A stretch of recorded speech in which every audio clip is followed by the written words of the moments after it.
Libro de Apocalipsis capítulo 18, dice la bendita palabra del Señor en el versículo 1.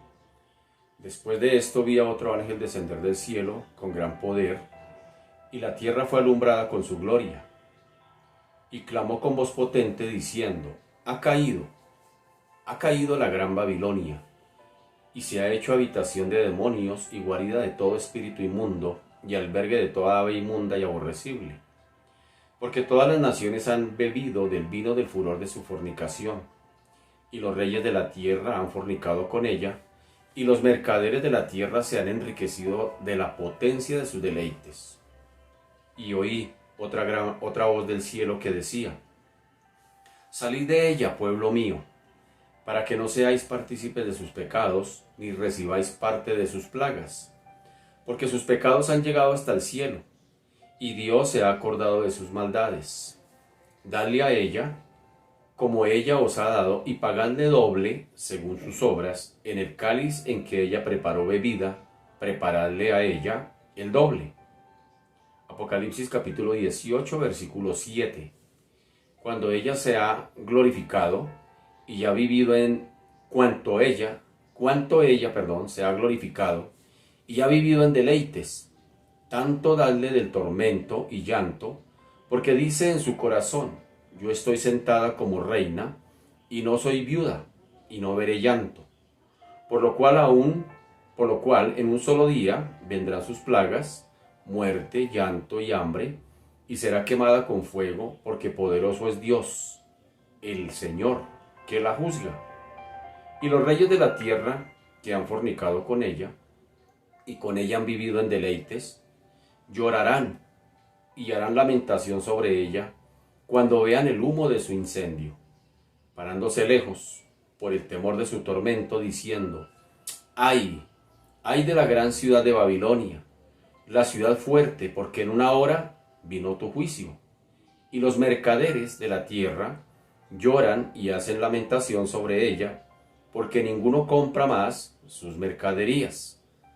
Apocalipsis capítulo 18, versículo 12.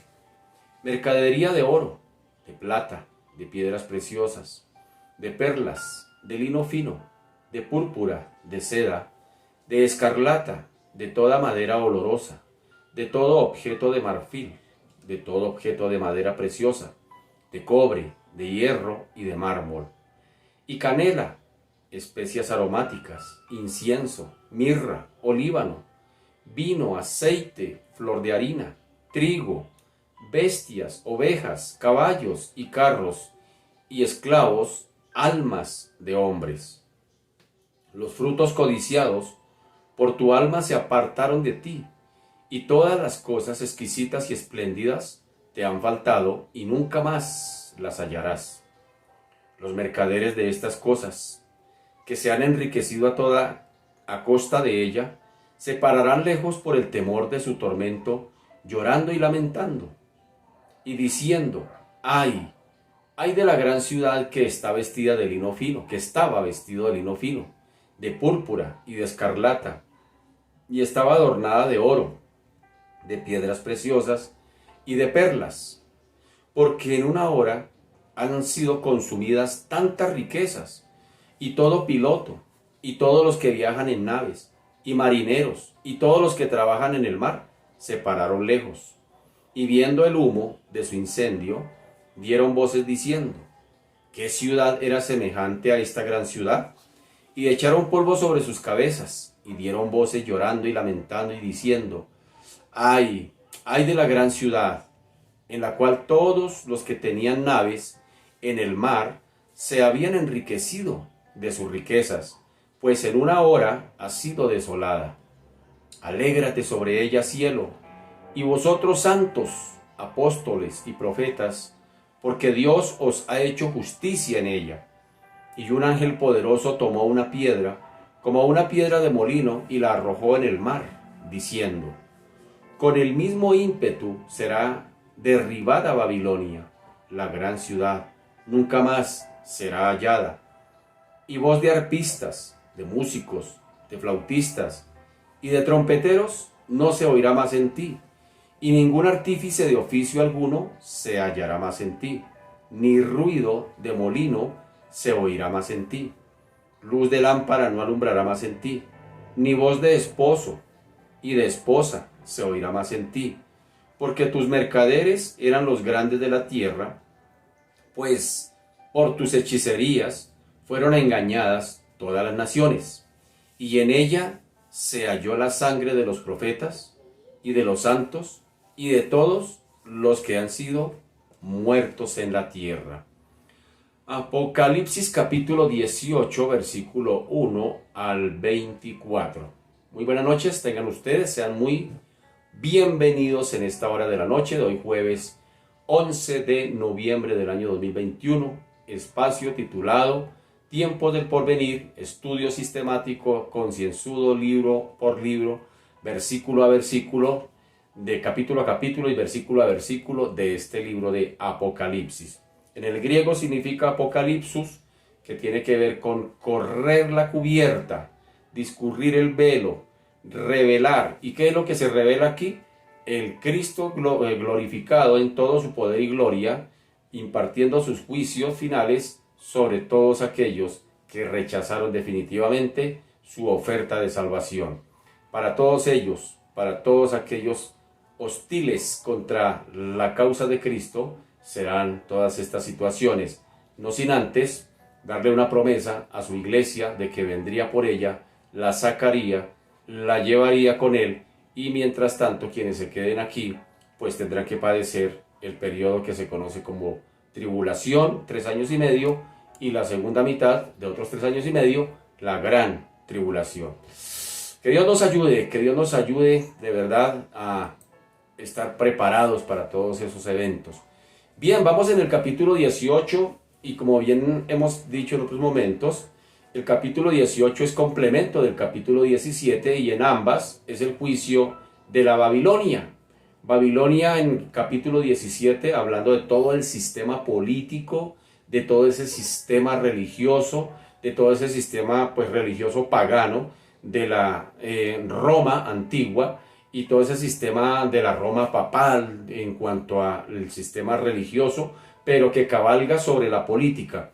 En el capítulo 18 es la misma Babilonia, pero bajo otro sistema o sobre otro sistema. Es decir, está sobre el sistema económico, financiero también se podría decir, especialmente económico y comercial. Es lo que tiene que ver con este capítulo 18.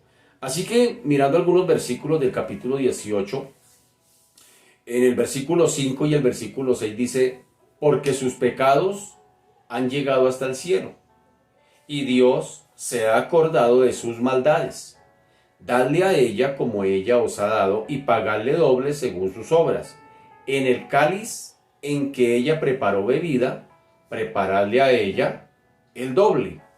Bien, de la Babilonia del río Éufrates, es decir, de esa Babilonia del Antiguo Testamento, de la Mesopotamia, de la época de Jeremías, de la época de Daniel, de la época del cautiverio, de la época de Nabucodonosor, de esa Babilonia, Jeremías el profeta había dicho lo siguiente en el capítulo 51, versículo 9 de su libro. Él dijo, curamos a Babilonia y no ha sanado.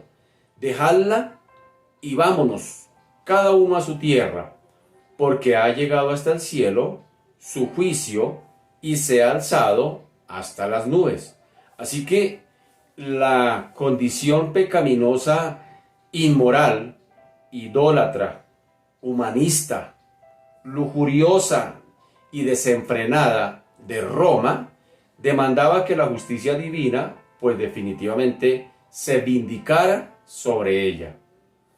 Es decir, hay dos versículos veterotestamentarios o del Antiguo Testamento que tienen mucho que ver con este versículo o esta porción que acabamos de leer, especialmente el versículo 6. Dos versículos del Antiguo Testamento me están profetizando acerca de lo que acaba de decir en Apocalipsis capítulo 18, versículo 6. En Apocalipsis capítulo 18, versículo 6 dice: Dadle a ella como ella os ha dado, y pagadle doble según sus obras. En el cáliz en que ella preparó bebida, preparadle a ella el doble. Entonces, ¿cuáles son esos dos versículos del Antiguo Testamento que están hablando de este evento? Jeremías 50:15 dice: Gritad contra ella, en derredor, se rindió, han caído sus cimientos, derribados son sus muros, porque es venganza de Jehová. Tomad venganza de ella, haced con ella como ella hizo. Y en el Salmo 137 también se profetiza acerca del capítulo 18, versículo 6 de Apocalipsis, y el Salmo 137:8 dice: Hija de Babilonia, la desolada, bienaventurado el que te diere el pago de lo que tú nos hiciste. Entonces, notemos que la venganza sobre esa antigua Babilonia no la efectuó el pueblo que había sido oprimido por ella, en este caso el pueblo de Israel. Esa venganza perteneció a Jehová, pertenece al mismo Dios.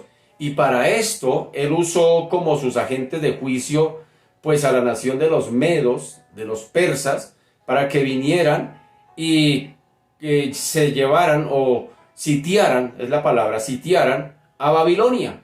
Recordemos, se me escapa el nombre de este rey que hace un banquete y saca los vasos del templo, que se los habían llevado también para Babilonia, los vasos con que se hacían las ofrendas allá en el templo en Israel.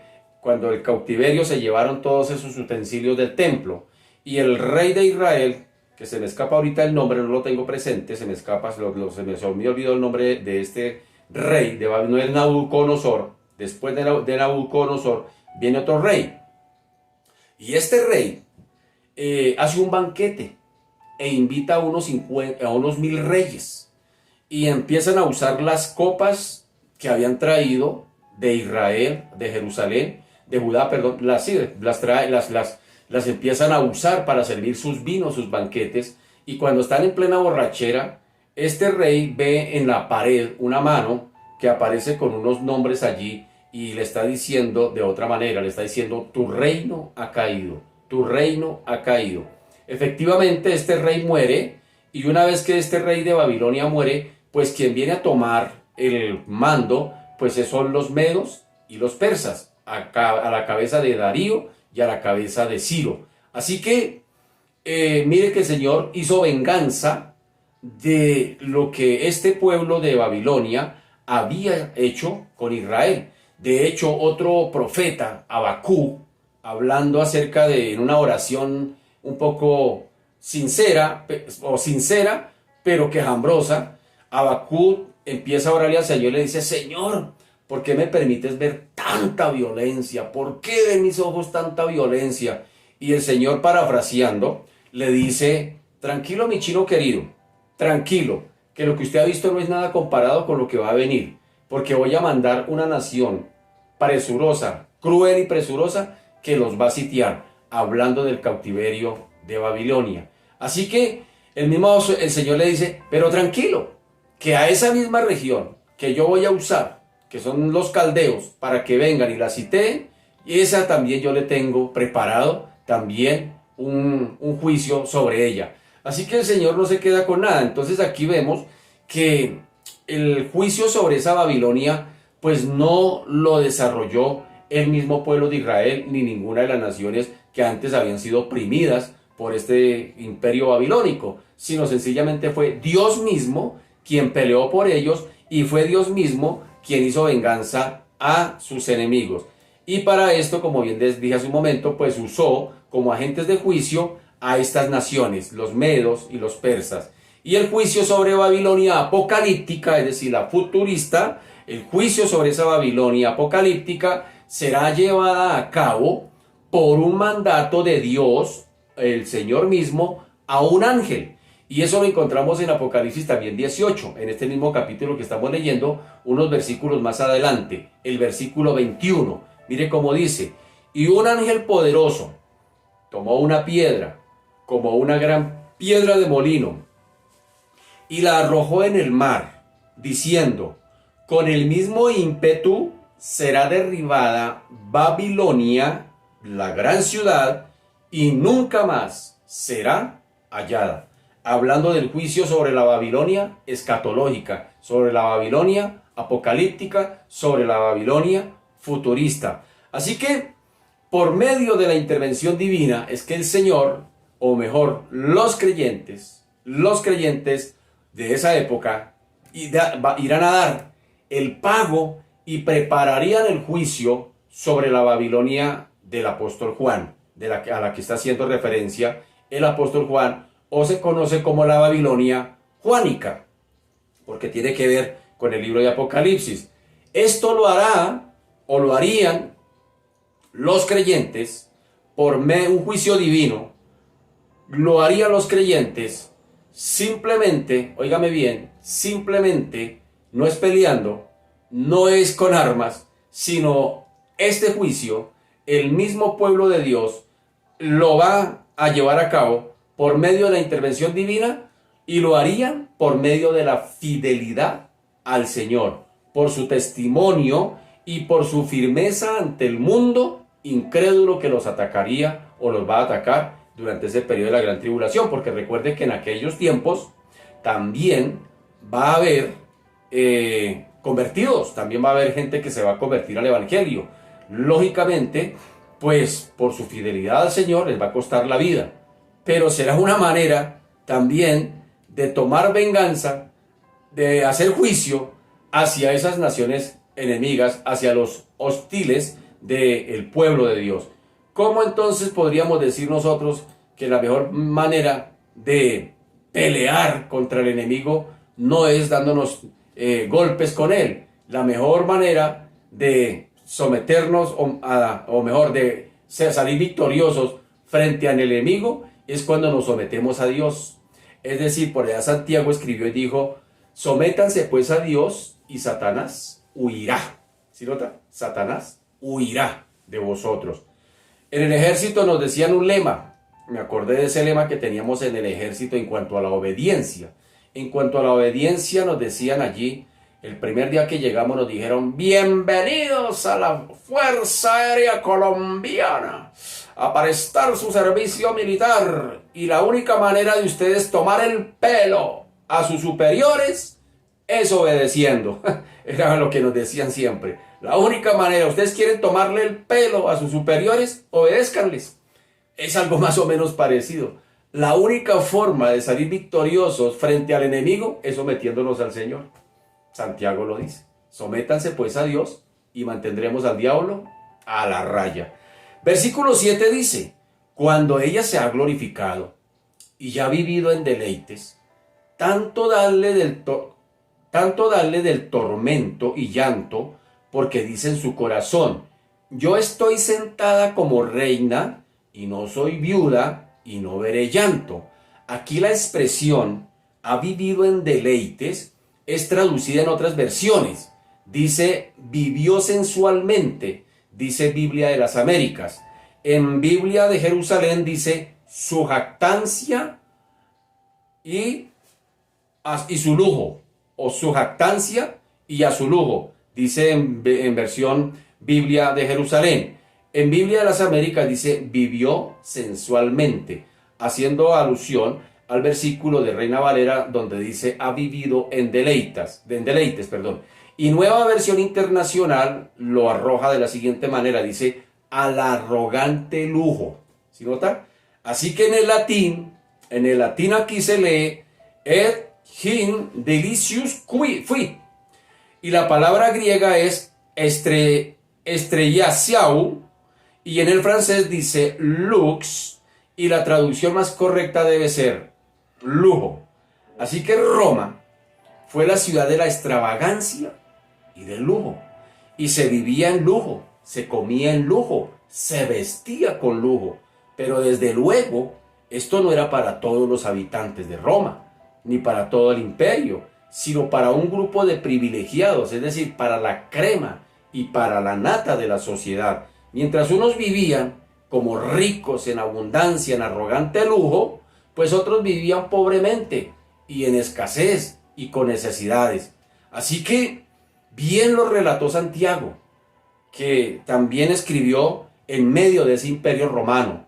Bien escribió Santiago, el hermano de Jesús, es decir, Jacobo, hermano de Jesús, que es el mismo Santiago, en su epístola escribió allá de la siguiente manera, en su libro Santiago capítulo 5 versículo 1, dice, hablando de esos ricos opresores, dice, vamos ahora ricos, muy seguramente haciendo alusión a los habitantes, especialmente a los ricos y poderosos dentro del imperio romano, que vestían con lujos, extravagantemente lujosos, sencillamente, pero mientras tanto el pueblo estaba aguantando hambre. Entonces hacia ellos es que va Santiago dirigido y escribe de la siguiente manera: vamos ricos, llorad y aullad por las miserias que os vendrán. Vuestras riquezas están podridas y vuestras ropas están comidas de polilla. Vuestro oro y plata están enmohecidos, y su moho testificará contra vosotros, y devorará del todo vuestras carnes como fuego. Habéis acumulado tesoros para los días postreros. He aquí clama el jornal de los obreros, que han cosechado vuestras tierras, el cual por engaño no les ha sido pagado por vosotros, y los clamores de los que habían cegado han entrado en los oídos del Señor de los ejércitos. Habéis vivido en deleites sobre la tierra y sido disolutos. Habéis engordado vuestros corazones como en día de matanza. Habéis condenado y dado muerte al justo, y él no os hace resistencia. Es prácticamente una denuncia que está haciendo aquí Santiago a todo ese sistema opresor del imperio de Roma de su época, más o menos por ahí año 40, 50 más o menos después de Cristo. Así que la misma condición se repite también en nuestra sociedad actual. No es nada extraño, más o menos lo mismo. Los ricos cada día son más ricos y los pobres cada día son más pobres. Cada día menos oportunidades para el pueblo. Y sin embargo el pueblo, cada vez que son elecciones, sigue votando por los mismos. Bueno, Roma, al igual que su madre Babilonia, se sentía inconquistable, se sentía muy poderosa, vivía en una ilusión de poder y de seguridad. De ahí la expresión que nos dice aquí el texto en el capítulo 18, yo estoy sentada como una reina, y no soy viuda, y no veré llanto. Babilonia decía, según Isaías, es decir, la Babilonia antigua, veterotestamentaria, o del Antiguo Testamento, esa Babilonia decía, según Isaías 47:7, decía, para siempre seré señora. Y no has pensado en esto, ni te acordaste de tu postrimería. Oye pues ahora esto, mujer voluptuosa, tú que estás sentada confiadamente, tú que dices en tu corazón, yo soy, y fuera de mí no hay más, no quedaré viuda, ni conoceré orfandad. Así que la historia verifica, por la historia inclusive secular, se verifica cómo los ejércitos medo-persas, dirigidos por Ciro, desviaron las aguas del río Éufrates bajo el reinado de Belsasar, por allá en el año 538 a.C., y conquistaron, óigame bien, a la señora Babilonia, dejándola viuda de sus monarcas y por supuesto a su pueblo en orfandad. La Babilonia romana fue virtualmente debilitada, es decir, estamos hablando de la Roma de la época de Jesús, de la época de los apóstoles, del primer siglo, de la era ya cristiana. Así que esa Babilonia, la Babilonia romana, fue pues virtualmente debilitada. Es decir, durante los siglos 4 y 5, es decir, de nuestra era, la era cristiana, por las constantes invasiones de las tribus bárbaras. ¿Quiénes eran esas tribus bárbaras?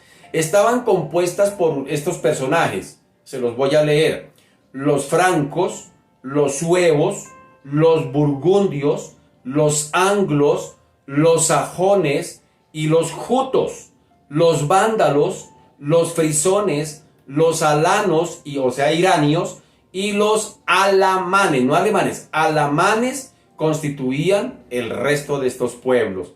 ¿Cuáles fueron las causas de la invasión, de las invasiones bárbaras de estos pueblos al Imperio Romano? ¿Cuáles fueron? Primera, la decadencia del Imperio Romano de Occidente, es decir, a nivel político, a nivel social y a nivel militar. Segundo, la crisis económica de Roma del sistema latifundista romano.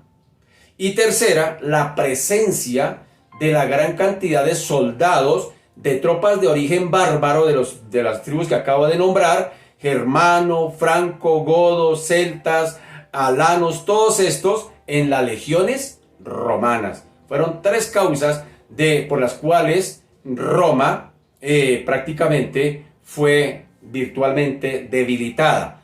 Todo esto, óigame bien, hizo que la Babilonia romana dejara de sentarse como reina militar, como ella decía, seré reina, estaré sentada como reina, yo nunca voy a ser viuda, decía ella. Sin embargo, todo esto hizo que esa Babilonia romana dejara de sentarse como reina militar, se convirtió en viuda de sus emperadores y vio el llanto de su gloria pasada.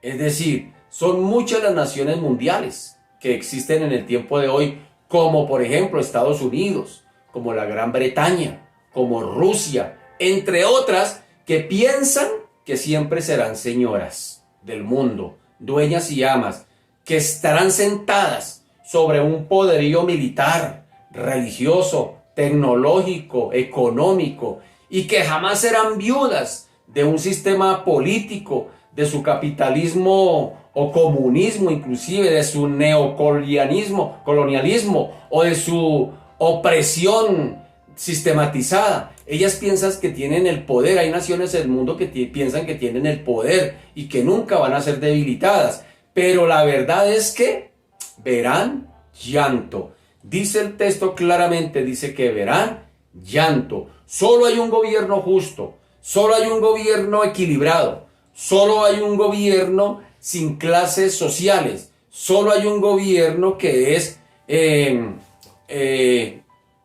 íntegro, solo hay un gobierno. ¿Qué clase de gobierno es ese? Para que vote.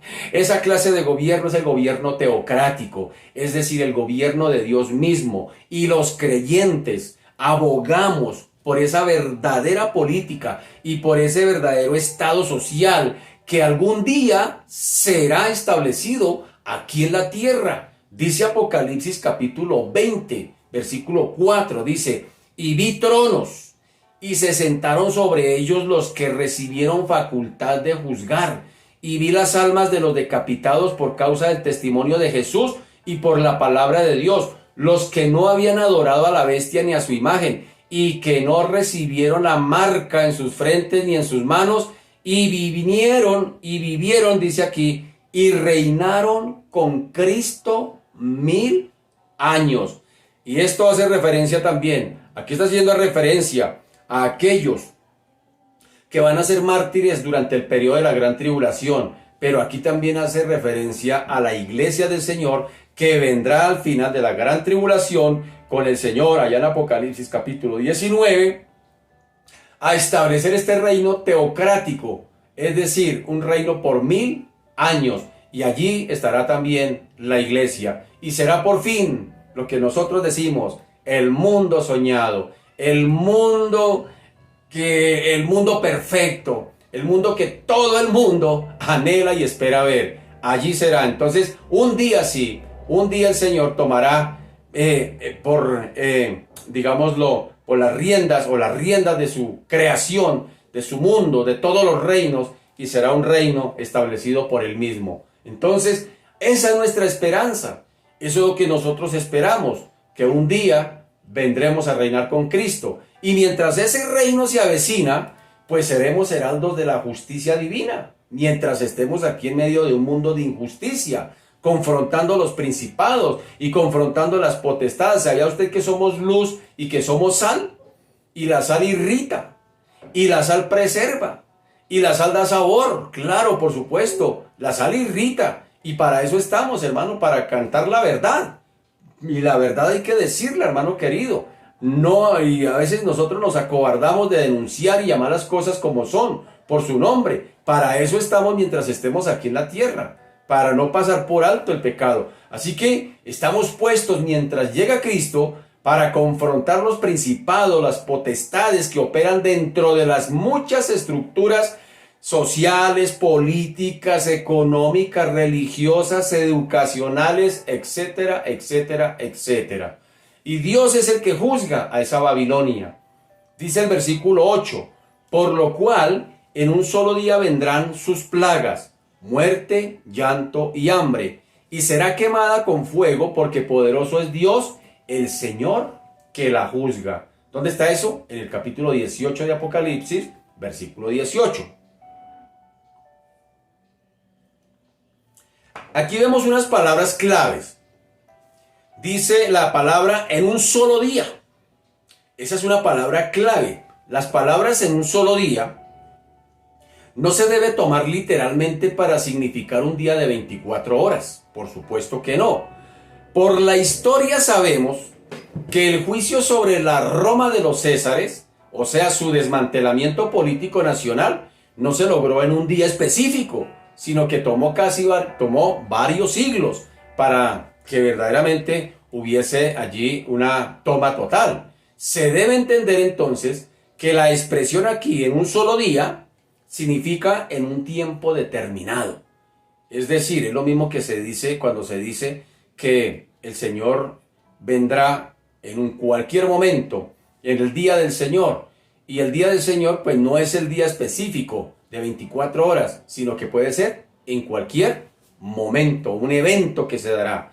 Se debe entender así, de esa manera, que la expresión en un solo día significa eso, un tiempo, un momento determinado, un kairos de Dios, un momento específico donde se cumplirá un propósito de Dios.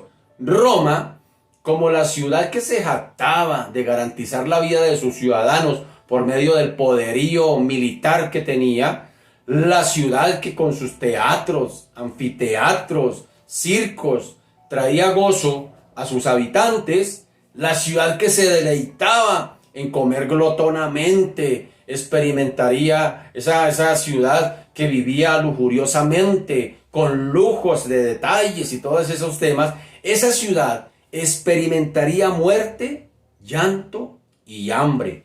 Así como Nerón, que quemó algunos lugares de Roma como centros públicos, por ejemplo, y luego culpó a los cristianos mandándolos quemar, Dios mismo se encargaría de darle la retribución debida a Roma. Para los cristianos de la época del apóstol Juan, era prácticamente un aliciente para ellos, tanto espiritual como emocional, el saber que su causa no era desatendida por Dios. Y él estaba al tanto de sus sufrimientos, de las persecuciones, y se encargaría él mismo de defenderlos. Ahora, mire lo que sucede. Hablé hace un momento del Imperio Romano de Occidente.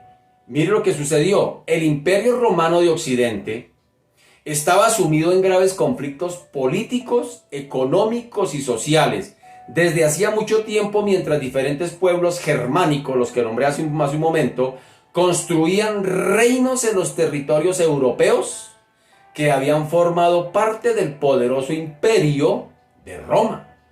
Tres fechas son decisivas en la caída del Imperio Romano de Occidente.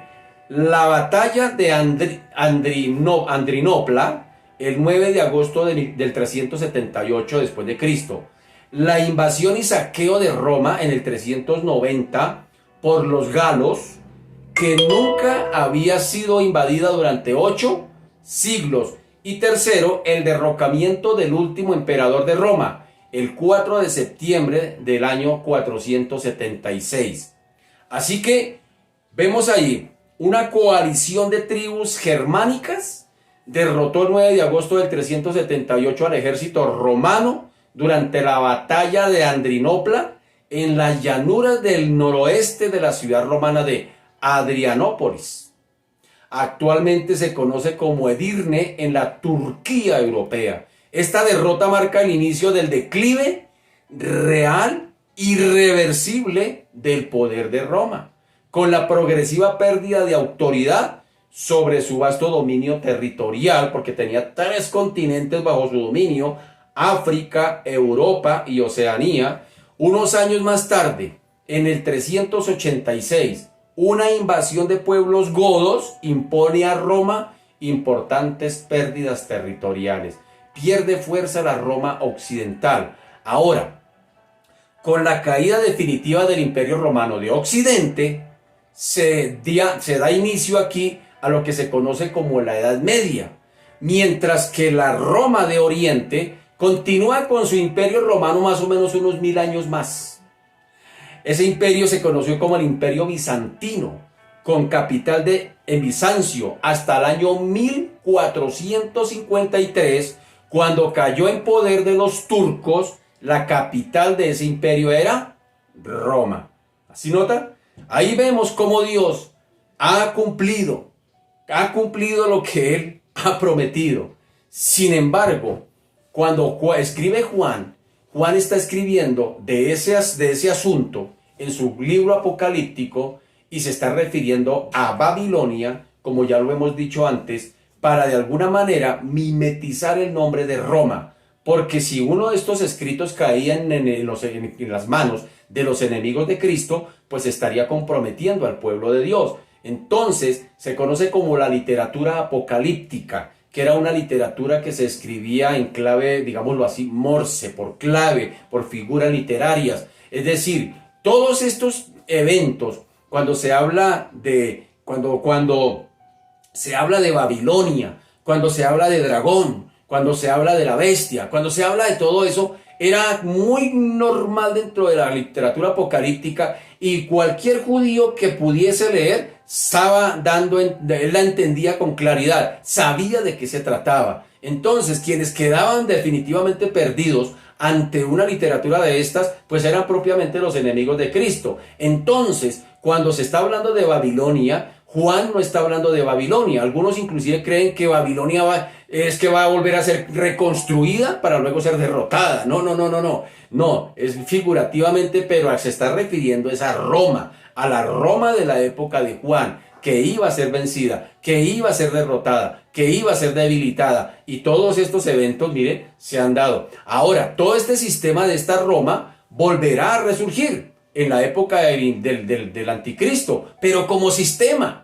Todo este sistema de la corrupción política, religiosa, de la corrupción económica, todos estos eventos se volverán a dar. Este mismo sistema se va a levantar. Corrupción, el desenfreno, la idolatría, el desenfreno sexual, las aberraciones, todo esto que se practicaba en esa Roma antigua, ese mismo sistema es el que va a estar prácticamente bajo el dominio del anticristo. Entonces imagínense el mundo que nos espera. Si así nomás, hermano querido, nos asombramos con lo que vemos, ¿cómo será cuando estemos aquí o cuando estén aquí los que se van a quedar durante ese periodo de la gran tribulación? Dios guarde nuestras familias, Dios guarde nuestros países, Dios guarde nuestros amigos, Dios guarde nuestros vecinos, Dios guarde nuestros compañeros de trabajo, de estudio, y Dios nos guarde a nosotros como iglesia, hermano querido, a estar preparados, a estar velando, a estar listos y preparados para cuando llegue ese momento podamos partir con Cristo y no tengamos que pasar por todos estos eventos, porque estos eventos no son para la iglesia. La iglesia fiel y verdadera será arrebatada antes de todas estas cosas. Entonces, pero tenemos familia, tenemos personas, amigos, vecinos que no conocen del Señor, y nuestra función, como dije hace un momento, mientras esperamos todos esos eventos del reinado de Cristo, nuestra función es ser heraldos de la gracia del Señor, que todavía está abierta para todo aquel que venga a Él, no se pierda, sino que tenga vida eterna. Que Dios nos ayude, que Dios nos ayude. Padre, te damos gracias, te bendecimos, glorificamos tu nombre, bendito Señor, Dios de los cielos. Padre amado, hemos bordeado desde el Antiguo Testamento, Señor Dios de la gloria, y hemos dado un paso, Señor, Padre amado, una un paseo, por decirlo así, un tránsito, por lo que tú has dicho, Señor de la gloria, en cuanto a los juicios de la Babilonia antigua, de la Roma, de la época de la iglesia naciente, de la iglesia del primer siglo, de la iglesia de la primera generación de cristianos. Señor Dios de la gloria, Señor, viendo cómo tú, Señor, has tomado, Señor, venganza de los enemigos de tu pueblo, Señor.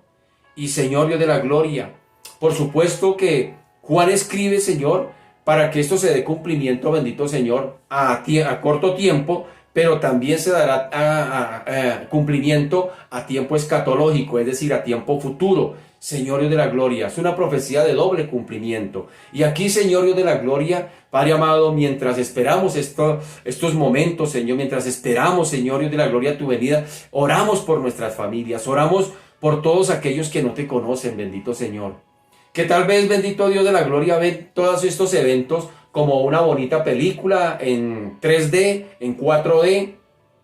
Tal vez muchos se recuestan sobre su sillón hacia atrás, rechinan allí mientras se mascan un chicle y tal vez dicen, eso es, siempre me han dicho lo mismo, eso son palabras ahí para asustar a la gente. Señor de la gloria, pues Dios de los cielos, oramos por esa clase de pensamientos porque, Señor, el hecho de que no lo creamos o lo querramos negar o lo querramos evadir no significa que no se vaya a dar. Tus juicios se darán, tus tiempos se cumplirán.